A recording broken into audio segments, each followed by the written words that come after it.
Meus irmãos, boa semana. Meu nome é Max Rodrigues Pereira Hager, estou presidente do Grande Colégio de Ritos para o Brasil.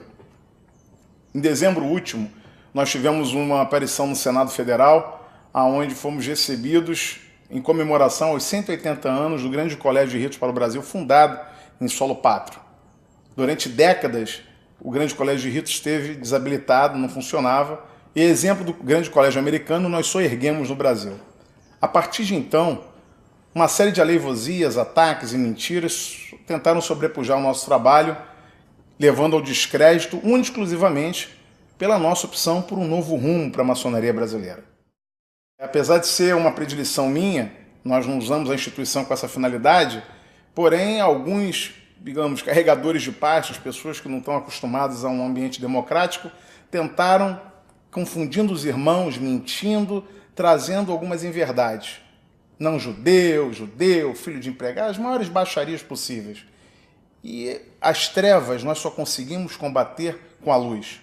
O Rebbe de Lubavitch coloca bem pontualmente, bem claro, nós não conseguimos dissipar a escuridão dando bengaladas.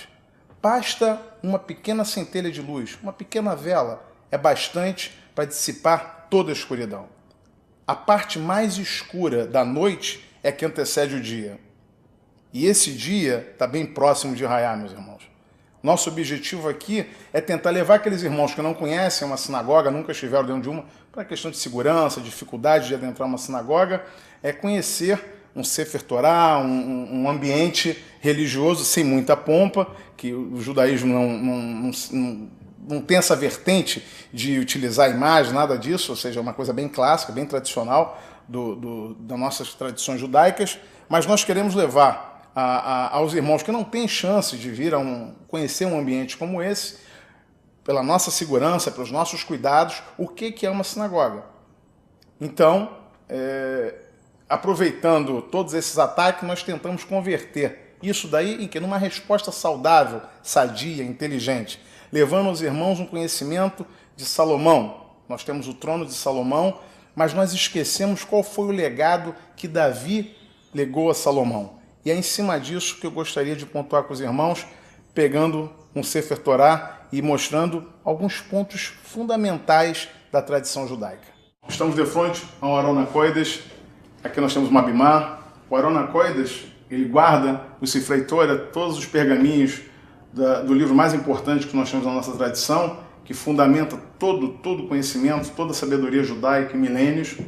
Às segundas e quintas e sábados, esse livro é colocado aqui, o rolo original, que é trabalhado por um sofeiro, um escriba, que estuda alguns anos, para ter todo o conhecimento, todo o cabedal, para acertar cada letra, porque cada uma dessas letras, no nosso entendimento, representa uma alma judaica.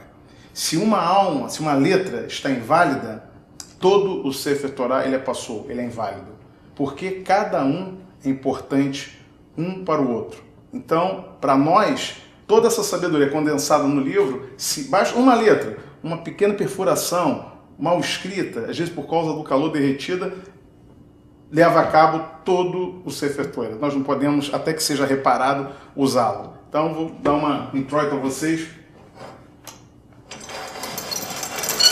do que é um Sefer Torah.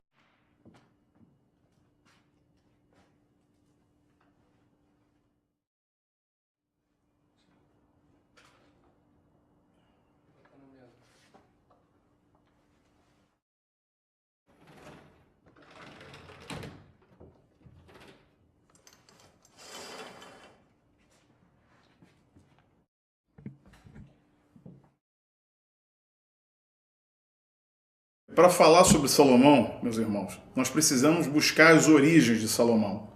Davi e sua linha maternal, de onde ele veio, né? Para possamos entender como antigos maçons faziam no passado, exemplo de James Anderson, que no seu livro das Constituições demonstrava todo o conhecimento a respeito de todas as tradições, ainda que alguns discordem, mas era uma geração muito mais evoluída, muito mais alta que a nossa. Não tinham Google, não tinha nada disso, porém se baseavam em livros escritos e estudavam bastante. E James Anderson ele trata de algumas palavras importantes para nós em maçonaria, e para entender e conhecer essas palavras nós precisamos buscar na origem. E justamente aqui, nesse passo que nós vamos encontrar, quando da oportunidade de Ló, logo após a destruição de Sodoma e Gomorra, quando os anjos, após visitarem Abraão, foram ter nessas cidades para destruí-las por tudo de errado que acontecia lá, as filhas de Ló, pensando que o mundo tinha acabado, elas acabam dormindo com o pai. E dali nascem 2 filhos, onde nós encontramos aqui na Torá. Vai treinar שתי בנות לוט ויביהן. ויתלד הבכירה במקרא שמות מואב. הוא אבי מואב עד היום. O que isso significa? Por que nós tratamos aqui da situação de Ló e de suas 2 filhas? Primeiro, porque, para corroborar toda a história da Torá e tudo que veio depois, as 2 filhas dormiram com seu pai e geraram 2 povos, na verdade 2 filhos. A primeira filha, na primeira noite, embebedaram ao pai e nasceu Moav, originalmente de meu pai, Meav, do meu pai. A outra, mais modesta, alguns exegetas assim tratam, chama o segundo filho de Ben-Ammi, do meu povo, ou seja, que era o povo do pai dela. Entretanto, Moav, que originou os Moabitas, da onde nasceu Ruth, que veio ser a avó de Davi, e da onde nasceu Salomão, e que nós acreditamos dali virá o Mashiach. Mas por que importa tanto conhecer sobre Moav e seu povo? E por que importa tanto entender o que Davi legou a Salomão? Essa parte em específico que eu gostaria de ler para vocês. O legado de Davi para Salomão. É fundamental que a gente conheça um pouco do que aconteceu anteriormente no reinado de Davi, que reinou durante 40 anos. 7 anos em Hebron e 33 anos em Jerusalém. Números também importantes dentro da maçonaria, o 7 e o 33. Salomão também reinou 40 anos. Em verdade, 40 anos e meio, alguns dizem, sendo 7 anos e meio e mais 33 anos. Vamos ao que legou Davi para Salomão. No final da Parashá, no último livro, do primeiro livro da Torá, Bereshit, nós temos a Parashá Ve'eri, que fala sobre a vida, mesmo se tratando da morte de Yaakov e o encerramento desse primeiro livro, antes de nós começarmos o livro de Shemot. Mas a Haftará, o acréscimo que nós lemos após a leitura da Parashá semanal, ela trata de um ponto bem interessante. Como eu falei anteriormente, o legado de Davi a Shlomo Amelech. De Davi, seu pai, para Salomão. E o que fala Davi? No livro de Reis 1, capítulo 2, versículos de 1 a 12. Mas um versículo especial. Está nesse todo aqui, mas um versículo especial. Tu também estás ciente do que Yoav ben Tseruia fez comigo, ou seja, o que ele fez aos 2 generais do exército de Israel, Avner, filho de Ner, e Amassá, filho de Éter, a quem eu assegurei liberdade. E ele os matou, espalhou o sangue da guerra em tempos de paz. Ele colocou o sangue da guerra sobre o cinto que está em seus quadris e sobre os sapatos que estão em seus pés. Tu deves agir de acordo com a tua sabedoria, mas não deixes que ele seja honrado em sua velhice, e cuide para que ele não desça a sepultura com uma morte pacífica, que ele desça suas cães em sangue. Essa é a ideia de Davi. Em maçonaria nós temos alguns sinais, nossos sinais penais, eu não posso revelar aqui, é um compromisso como maçom, mas alguns hoje querem colocar a maçonaria como tudo filosófico, tudo espirituoso, enfim. Nós não brincamos de maçonaria. Maçonaria é um pouquinho mais importante do que alguns pensam que ela seja. Maçonaria não é para trazer benesses para A, B ou C, garantir cargos ou favores.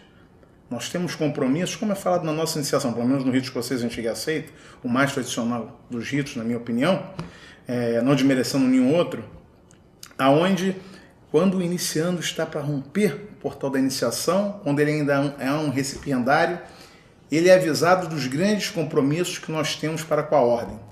Como nós poderíamos ali nos compromissar sem saber o que nós estamos fazendo? Aprendiz, companheiro e mestre, todos eles têm sinais que nos relembram momentos importantes na trajetória maçônica. Não entendam a maçonaria como brincadeira. Ela é mais séria do que alguns possam imaginar. Esse é o objetivo do Grande Colégio de Ritos. Que vocês atentem e vislumbrem os arcanos maiores da nossa instituição, estudando, buscando, conhecendo melhor a maçonaria, como ela foi concebida E por que hoje, nos dias atuais, ela está tão perdida na mão de gente tão incompetente? Mudemos essa história. Um novo rumo para a maçonaria, ela merece.